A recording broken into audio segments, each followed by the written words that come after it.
بسم اللہ الرحمن الرحیم۔ السلام علیکم ناظرین۔ اسلام سے قبل عورتوں کی حالت زار ناقابل بیاں تھی۔ عورت کو محض بچے پیدا کرنے اور خاوند اور بچوں کی خدمت کے قابل ہی سمجھا جاتا تھا۔ عرب معاشرے میں عورتوں کے خلاف شدید نفرت پائی جاتی تھی۔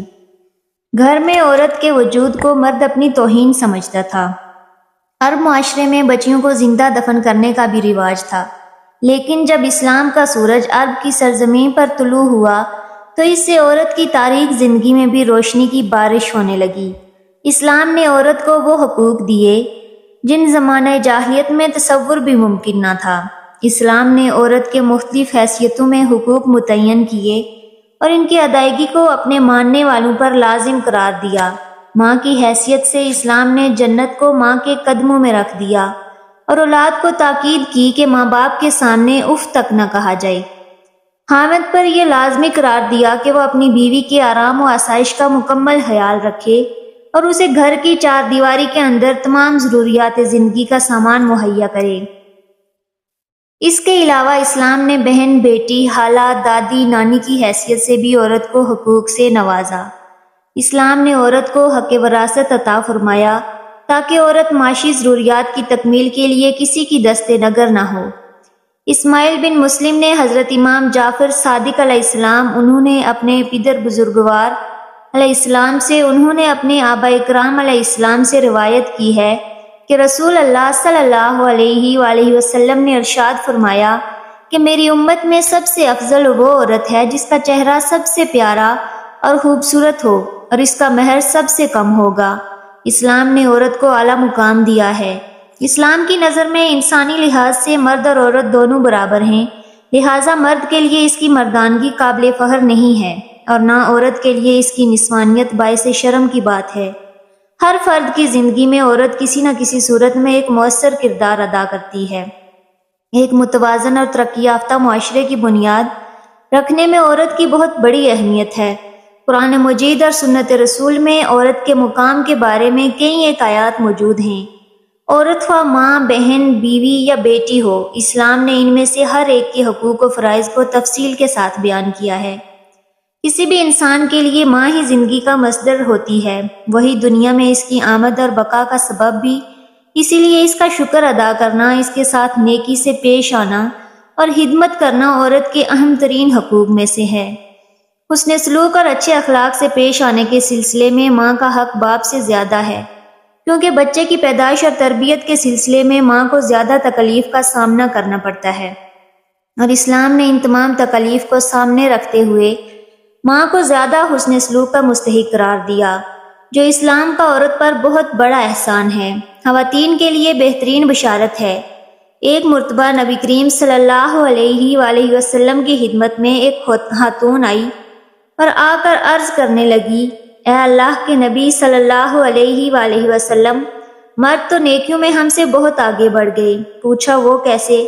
کہنے لگی کہ جی یہ آپ کے ساتھ جہاد میں شریک ہوتے ہیں، ساری رات جا کر دشمن کی سرحد پر پہرا دیتے ہیں، اور ہم گھروں کے اندر ان کے بچوں کی پرورش کرتی رہتی ہیں، ان کو پکا کر کھلاتی ہیں، تو ہم جہاد میں اس طرح راتوں کو پہرا بھی نہیں دیتی، اس طرح ہم آ کر قتال بھی نہیں کرتی جس طرح مرد کرتے ہیں، تو یہ نیکیوں میں ہم سے آگے بڑھ گئے، اور یہ مسجدوں میں جا کر جماعت کے ساتھ نمازیں پڑھتے ہیں، ہم گھروں میں ہی پڑھ لیتی ہیں، ہم جماعت کے ثواب سے بھی محروم ہو گئیں۔ جب انہوں نے یہ سوال پوچھا تو اللہ کے پیارے نبی صلی اللہ علیہ وآلہ وسلم نے فرمایا کہ سوال پوچھنے والے نے بہت اچھا سوال پوچھا۔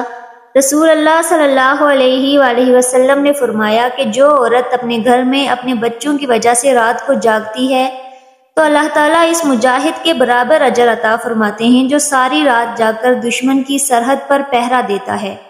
گویا گھر کے نرم بستر پر عورت کے بیٹھنے کو اللہ تعالیٰ نے جہاد کا ثواب عطا فرمایا۔ رسول اللہ صلی اللہ علیہ وآلہ وسلم نے فرمایا کہ جو عورت اپنے گھر میں نماز پڑھ لیتی ہے تو اللہ تعالیٰ اس کے برابر اجر فرماتے ہیں جو مرد مسجد میں جا کر جماعت کے ساتھ تکبیر اولیٰ کے ساتھ نماز پڑھتا ہے۔ تو عورت کے ساتھ اللہ تعالیٰ نے بہت نرمی کا معاملہ فرمایا۔ شریعت کا یہ حکم ہے کہ اگر بیٹی پیدا ہوتی ہے تو اللہ تعالیٰ نے گویا رحمت کا دروازہ کھول دیا، تو باپ کے لیے یہ رحمت بن گئی کہ ان کا باپ جنت میں اللہ کے پیارے نبی کریم صلی اللہ علیہ وآلہ وسلم کے اتنا قریب ہوگا جیسے ہاتھ کی 2 انگلیاں ایک دوسرے کے قریب ہوتی ہیں۔ یہ حدیث پاک کا ایک مفہوم ہے۔ حدیث پاک کا مفہوم ہے کہ جب کوئی عورت کنواری مر جاتی ہے، ابھی شادی نہیں ہوئی ہوتی، فوت ہو گئی، تو یہ جب قیامت کے دن کھڑی کی جائے گی تو اللہ تعالیٰ اس کو شہداء کی قطار میں کھڑا کریں گے، اس لیے کہ یہ کنواری تھی، ماں باپ کے گھر میں رہی، اس نے اپنی عزت و عفت کی حفاظت کی، ابھی اس نے حامد کا گھر نہیں دیکھا، وہ عیش و آرام نہیں دیکھے جو حامد کے ساتھ مل کر انسان کو نصیب ہوتے ہیں۔ چونکہ یہ محروم رہی، اس وجہ سے اللہ تعالیٰ اس پر مہربانی کر دی کہ یہ اگر کنوارے پن میں فوت ہو جائے گی تو اس کو شہید آخرت کا درجہ دیا جائے گا۔ دنیا میں تو شہید نہیں کہیں گے، مگر قیامت کے دن اللہ تعالیٰ شہیدوں کی قطار میں اس کو کھڑا کر دیں گے۔ جب بچے کی شادی ہو جاتی ہے اور اب یہ اپنے حامد کی فرمانبرداری کرتی ہے اور ساتھ ہی اللہ تعالیٰ کی عبادت بھی کرتی ہے، تو فقہا نے مسئلہ لکھا ہے کہ کنواری عورت ایک نماز پڑھے گی تو ایک نماز کا ثواب ملے گا، شادی شدہ ہونے کے بعد نماز پڑھے گی تو 21 نمازوں کا ثواب ملے گا، کیونکہ اب اس پر 2 خدمتیں ضروری ہو گئیں، ایک حامد کی خدمت اور دوسری اللہ تعالیٰ کی عبادت۔ تو 2 بوجھ پڑ گئے، جب حامد کی خدمت کرتے ہوئے اللہ کی عبادت کرے گی تو اللہ تعالیٰ اس کے اجر و ثواب کو بھی بڑھا دیں گے، نماز ایک پڑھی 21 نمازوں کا ثواب پائے گی۔ اللہ تعالیٰ نے یوں اس کے ساتھ نرمی اور مہربانی فرما دی۔ ازدواجی زندگی میں اللہ تعالیٰ نے قرآن پاک میں مردوں کو سفارش کی ہے کہ عورتوں کے بارے میں فرمایا کہ تم نے ان عورتوں کے ساتھ اچھے طریقے سے زندگی گزارنی ہے۔ آج کسی کی سفارش اس کی بہن کرتی ہے، کسی کی سفارش اس کی ماں کرتی ہے، کسی کی سفارش اس کی خالہ کرتی ہے، اور کسی کی سفارش اس کی پھوپھی کرتی ہے، عزیز و اقارب کرتے ہیں، لیکن عورتوں کی سفارش اللہ رب العزت نے خود قرآن پاک میں فرمایا کہ اے مردو، تم نے عورتوں کے ساتھ اچھے اخلاق اور اچھے انداز کے ساتھ زندگی بسر کرنی ہے۔ عورت اپنے حامد کے ساتھ اچھے انداز میں زندگی بسر کر رہی ہے، اس کے بعد اس عورت کو امید لگ گئی، یعنی یہ حاملہ ہو گئی، تو حدیث پاک کا مفہوم ہے جس لمحے اس کو حمل ہوا، اس لمحے اللہ تعالیٰ اس عورت کے پچھلے گناہوں کو معاف فرما دیتے ہیں، اس لیے کہ کچھ عرصہ یہ بالکل بیماری کی حالت میں گزارے گی۔ بچے کی پیدائش کا جو 9 مہینے کا وقت ہے، یہ پورا حمل کا زمانہ یہ عورت کے لیے بیماری ہی کا زمانہ ہوا کرتا ہے۔ تو اللہ تعالیٰ نے یہ مہربانی فرما دی کہ جیسے ہی اس کے سر پر یہ بوجھ پڑا، اسی لمحے اللہ نے اس کی زندگی کے پچھلے گناہوں کو معاف کر دیا۔ عورت اب اپنے بچے کو پیٹ میں لیے ہوئے پھر رہی ہے اور گھر کا کام کاج بھی کر رہی ہے، اور تھکن کی وجہ سے اس کی زبان سے کراہنے کی آواز نکلتی ہے، تو حدیث میں آتا ہے کہ اس کی زبان سے تو ہوں ہوں کی آواز نکلے گی، لیکن اللہ پاک فرشتوں کو فرما دیتے ہیں کہ میری یہ بندی ایک بڑا بوجھ اپنے سر پر اٹھائے ہوئے ہے، اور اس بوجھ سے وہ عہدہ برا ہو رہی ہے، اس لیے تکلیف سے اس کی زبان سے ہوں کی آواز نکل رہی ہے۔ اس کے بجائے سبحان اللہ، الحمدللہ، اللہ اکبر کہنے کا ثواب اس کے نامہ اعمال میں لکھا جائے۔ زبان سے تو ہوں نکلے گا، مگر نامہ اعمال میں سبحان اللہ، الحمدللہ، اللہ اکبر کہنے کا اجر ملے گا۔ جب بچے کی پیدائش کا وقت قریب ہوا تو درد محسوس ہوا۔ وہ دردیں ایسی ہوتی ہیں کہ لگیں پھر ٹھہر گئیں، پھر لگیں پھر ٹھہر گئیں۔ حدیث پاک میں آتا ہے کہ ہر دفعہ عورت کو درد محسوس ہوتا ہے، اللہ تعالیٰ اس کو ایک عربی نسل غلام آزاد کرنے کا ثواب عطا فرما دیتے ہیں۔ ہر درد پر ایک عربی نسل کا غلام آزاد کرنے کا ثواب اس کے نامہ اعمال میں لکھا جاتا ہے، جبکہ دوسری حدیث میں ہے کہ جس نے کسی ایک غلام کو آزاد کیا، اللہ تعالیٰ اس کو جہنم سے بری فرما دیتے ہیں۔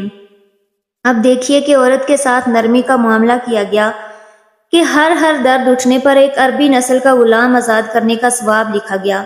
اگر بچے کی پیدائش کے دوران یہ عورت فوت ہو گئی تو حدیث پاک میں آیا کہ یہ عورت شہید مری، قیامت کے دن اس کو شہیدوں کی قطاروں میں کھڑا کیا جائے گا۔ اگر بچہ صحیح پیدا ہو گیا تو زچہ بچہ خیریت سے ہے، تو اب حدیث پاک کا مفہوم ہے کہ اللہ تعالیٰ ایک فرشتے کو حکم دیتے ہیں جو اس عورت کو آ کر کہتا ہے کہ اے ماں، اب تو فارغ ہو چکی، تجھے گناہوں سے پاک کر دیا گیا، جیسے تو اس دن پاک تھی جب تو اپنی ماں کے پیٹ سے پیدا ہوئی تھی۔ دیکھا اگر اس نے اپنے بچے کی خاطر یہ تکلیف اٹھائی، وضع حمل کی، تو اللہ تعالیٰ نے اس کو کتنا بڑا اجر دیا کہ اس کے پچھلے گناہوں کو اس طرح دھو دیا کہ جس طرح وہ اپنے ماں کے پیٹ سے پیدا ہوئی تھی وہ اس دن معصوم تھی۔ اللہ اکبر۔ جب ماں اپنے بچے کی اچھی تربیت کرتی ہے، اس کو اللہ کا لفظ سکھاتی ہے، تو حدیث پاک کا مفہوم ہے کہ جو بچہ اپنی زندگی سے پہلے اپنی زبان سے اللہ کا لفظ نکالتا ہے تو اللہ تعالیٰ ماں باپ کے پچھلے گناہوں کو معاف فرما دیتے ہیں۔ عورت یعنی ماں نے بچے کو قرآن پڑھنے کے لیے بھیجا، حتیٰ کہ وہ بچہ قرآن پاک ناظرہ پڑھ گیا، تو جس لمحے وہ ناظرہ قرآن پاک مکمل کرے گا، اللہ تعالیٰ اس ماں باپ کے گناہوں کو معاف فرما دیں گے۔ اگر بیٹے یا بیٹی کو قرآن پاک حفظ کرنے کے لیے ڈالا اور وہ حافظ بن گیا، جب وہ بیٹی حافظہ بن گئی، تو حدیث پاک کا مفہوم ہے کہ اللہ تعالیٰ قیامت کے دن اس کے ماں باپ کو نور کا ایسا تاج پہنائیں گے کہ جس کی روشنی سورج کی روشنی سے بھی زیادہ ہوگی، بلکہ سورج کسی کے گھر میں آ جائے تو اس کے گھر میں اتنی روشنی نہیں ہوگی جتنا اس نور کے بنے ہوئے تاج میں سے روشنی ہوگی۔ لوگ حیران ہوں گے، پوچھیں گے کہ یہ کون ہے؟ ان کو کہا جائے گا یہ تو انبیاء بھی نہیں، شہداء بھی نہیں، بلکہ یہ وہ خوش نصیب والدین ہیں جنہوں نے اپنے بیٹے یا بیٹی کو قرآن پاک حفظ کرایا تھا۔ آج اللہ تعالیٰ نے نور کے بنے ہوئے تاج ان کے سروں پر رکھ دیے، تو دیکھا قدم قدم پر اجر و ثواب مل رہا ہے۔ یہ عورت اپنے گھر کے کام کاج کرتی ہے تو کام کاج کرنے پر بھی اجر و ثواب دیا جاتا ہے۔ مثلاً کون سی عورت ہے جو گھر کے اندر صفائی کا کام نہیں کرتی، گھر کے اندر اپنے کپڑے نہیں دھوتی، یہ گھر کے اندر کھانا نہیں پکاتی؟ یہ کام تو عورتیں گھر میں کرتی ہی ہیں، اس پر بھی عورت کو اجر و ثواب عطا کیا جاتا ہے۔ ایک حدیث پاک کا مفہوم ہے، فرمایا گیا کہ جو عورت اپنے خاوند کے گھر میں کوئی بے ترتیب پڑی ہوئی چیز اٹھا کر ترتیب کے ساتھ رکھ دیتی ہے تو اللہ تعالیٰ ایک نیکی عطا فرما دیتے ہیں، ایک گناہ معاف فرما دیتے ہیں اور جنت میں ایک درجہ بلند فرما دیتے ہیں۔ اب عورتیں روزانہ کتنی چیزوں کو گھر میں ترتیب سے رکھتی ہیں، کچن کی چیزوں کو ہی لے لیں تو میرا خیال ہے کہ کم و بیش 50 چیزوں کو ترتیب سے رکھتے ہی ہوں گی۔ وہ کون سی بیٹی ہوگی جس کی شادی ہو اور واپس اپنے ماں باپ کو ملنے کے لیے نہ آئے؟ سبھی بیٹیاں آتی ہیں، سبھی بچیاں آتی ہیں، مگر نیت کیا ہوتی ہے؟ جی بس میں امی سے ملنے جا رہی ہوں۔ یہ نیت نہیں ہوتی کہ میرے اس عمل سے بھی اللہ تعالیٰ راضی ہوں گے۔ حدیث پاک میں آتا ہے جس کا مفہوم ہے کہ جس بچی کی شادی ہو جائے اور وہ اپنے ماں باپ کی زیارت کی نیت کر لے کہ میں اپنے ماں باپ سے ملنے جا رہی ہوں، اور شوہر سے اجازت لے کر جائے اور دل میں یہ ہو کہ اس عمل سے اللہ راضی ہوں گے، تو اللہ تعالیٰ ہر قدم پر اس کو 100 نیکیاں عطا فرما دیتے ہیں، 100 گناہ معاف فرما دیتے ہیں اور جنت میں 100 درجے بلند کر دیتے ہیں۔ اب بتائیے، ایک عورت، ایک بیٹی جو اپنے ماں باپ کی زیارت کے لیے اس نیت سے آ رہی ہے کہ اس عمل سے اللہ راضی ہوں گے، حدیث پاک کا مفہوم ہے کہ ہر قدم اٹھانے پر اسے 100 نیکیاں ملیں گی، 100 گناہ معاف ہوں گے اور جنت میں 100 درجے بلند کر دیے جائیں گے۔ حدیث پاک میں آتا ہے کہ اگر بیٹی ماں باپ کے گھر آئی اور ان کے چہرے پر اس نے عقیدت کی نظر ڈالی، محبت کی نظر ڈالی جو ماں باپ کو نصیب ہوتی ہے، تو اللہ تعالیٰ ہر نظر ڈالنے پر اس کو ایک حج یا عمرہ کا ثواب عطا فرمائیں گے۔ صحابہ کرام رضوان اللہ تعالیٰ علیہم اجمعین نے پوچھا، اے اللہ کے نبی صلی اللہ علیہ وآلہ وسلم، جو آدمی اپنے ماں باپ کو بار بار محبت اور عقیدت کی نظر سے دیکھے؟ اللہ کے نبی صلی اللہ علیہ وآلہ وسلم نے فرمایا، جتنی بار دیکھیں گے اتنی بار حج یا عمرہ کا ثواب عطا کیا جائے گا۔ یہ باتیں ہمیں معلوم نہیں ہوتی، اس لیے کہ ہم ان کے اجر و ثواب سے محروم رہ جاتے ہیں۔ اللہ پاک ہمیں بہتر عمل کرنے کی توفیق عطا فرمائے اور ہمیں نیکوکاروں میں شامل کرے، آمین۔